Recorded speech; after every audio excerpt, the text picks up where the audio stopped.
రెండో రోజుకి ఆట విడుపు కార్యక్రమం జరుగుతుంది. మనతో పాటు మంత్రి కందుల దుర్గేష్ ఉన్నారు. సార్, ఎలా అనిపిస్తుంది సార్ ఈ కార్యక్రమం?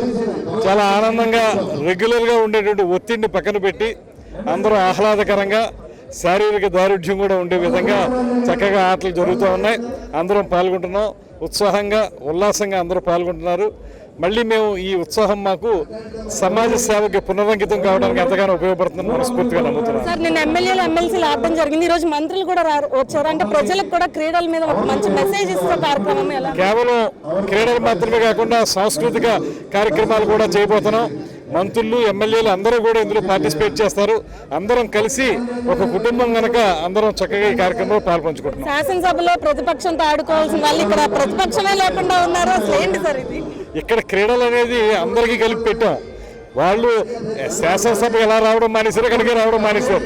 ఇక్కడ ఏ రకమైన ఆంక్షలు లేవు. అందరికీ కలిపే ఈ క్రీడలు ఉన్నాయి. శాసనసభ్యులు అన్నవాళ్ళు, శాసనమండలి సభ్యులు అన్నవాళ్ళు అందరూ రావచ్చు.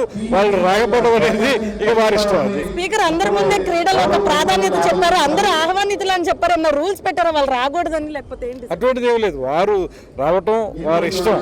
వారు వచ్చి చక్కగా పాల్గొనొచ్చు. ఇందులో ఏ రకమైన రెస్ట్రిక్షన్ లేదు. అసెంబ్లీకి కూడా రమ్మని కోరుతున్నాం మేము. ఇక వారి ఇష్టం. ఫుట్బాల్ చూసారు కదా, ముఖ్యంగా ప్రతిపక్షానికి ఎటువంటి రూల్స్ పెట్టలేదు. వారు ఇక్కడికి రాలేదు. అది వారి ఇష్టం, వారి దురదృష్టం అని కూడా చెప్పడం జరిగింది. ఆయన ఫేవరెట్ గేమ్ క్రికెట్ అని కూడా చెప్పడం జరిగింది. క్రీడల వల్ల ప్రజలకు కూడా ఒక మంచి మెసేజ్ వెళ్తుందని కూడా చెప్పడం జరిగింది. ఇది ఇక్కడ పరిస్థితి. వీడియో జర్నలిస్ట్ పవన్తో బిందు, వైకే న్యూస్, విజయవాడ.